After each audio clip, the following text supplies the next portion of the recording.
Let's move to matters of food security now, and the president wants farmers to embrace new technology and ideas to boost food production.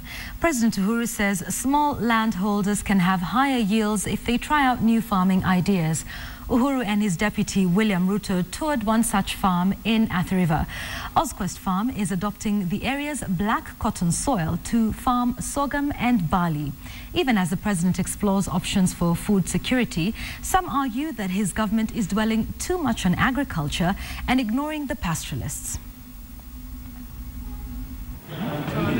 At the National Cereals Produce Board in Eldoret, the first 100,000 tons of DAP fertilizer have just arrived.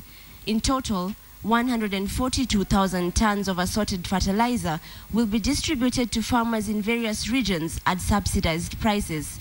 The government's hope is that this move will boost production this planting season. But maize farmers in Transmara need a lot more than the subsidized fertilizer. There's been an outbreak of a viral disease affecting maize plantations. Acres of crop have been wiped out and farmers left counting their losses. Panda tu, baada kupata mafuno unataka kufuna mahindi, unapata katikati kabla mahindi yanze kubeba yale mtoto yake, unakuta sasa ugonjwa inaanza kufahamia. As farmers in Transmara chop down their diseased crops, fears of heightened food insecurity are growing. Right now, we are in what we call alert stage. The government has already issued a drought alert, and yet again, the worst hit communities have been advised to give up their livelihoods. We have actually alerted the governors that they encourage the people to destock, to reduce the number of animals. We have also ensured that KMC can also start taking in some of these animals so that the pressure on pastures is reduced. Analysts, however, fault this approach by the government. A policy paper on livestock by IGAD shows just how valuable pastoralists' livestock can be to Kenya's economy. The research found that livestock is 150% more valuable to the country's GDP than the current estimates. The study concludes that Kenya's livestock can match up to economic value of crops and horticulture combined. Livestock is gold. If you put the right infrastructure, it is more profitable than any money that you'll do with irrigation.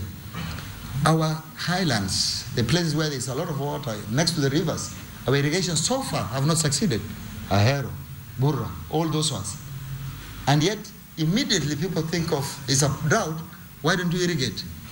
Pastoralist interests are substantial in every conceivable way.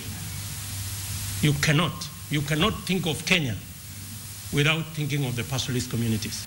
The African Union says its focus this year will be seeking to create inclusive frameworks for agricultural growth to tackle hunger and poverty. The discussions around Agenda 2063 will continue to inform our common position on the global post-2015 development agenda and other global negotiations.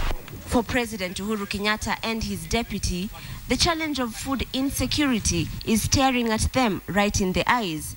Their predecessor, Mwai Kibaki, tackled one of the worst droughts in northern Kenya back in 2010. Uhuru and Ruto's next decisions will be keenly scrutinized as northern counties begin to feel the first pinch of food insecurity. Ashamwilu, KTN, Nairobi.